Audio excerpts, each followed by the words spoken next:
নির্বাচনী ইশতেহার ঘোষণা করতে প্রস্তুতি সম্পন্ন করেছে বাংলাদেশ জামায়াতে ইসলামী।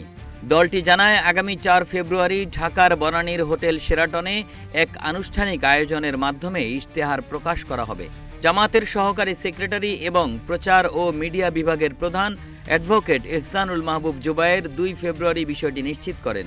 তিনি জানান, দেশের সামগ্রিক পরিস্থিতি ও ভবিষ্যৎ উন্নয়ন পরিকল্পনা মাথায় রেখে এই ইশতেহার তৈরি করা হয়েছে। এর আগে দলের আমির ডাক্তার শফিকুর রহমান ফেসবুকে ৩ ফেব্রুয়ারি ইশতেহার ঘোষণার কথা জানালেও অনিবার্য কারণে তারিখ একদিন পিছিয়ে ৪ ফেব্রুয়ারি নির্ধারণ করা হয়।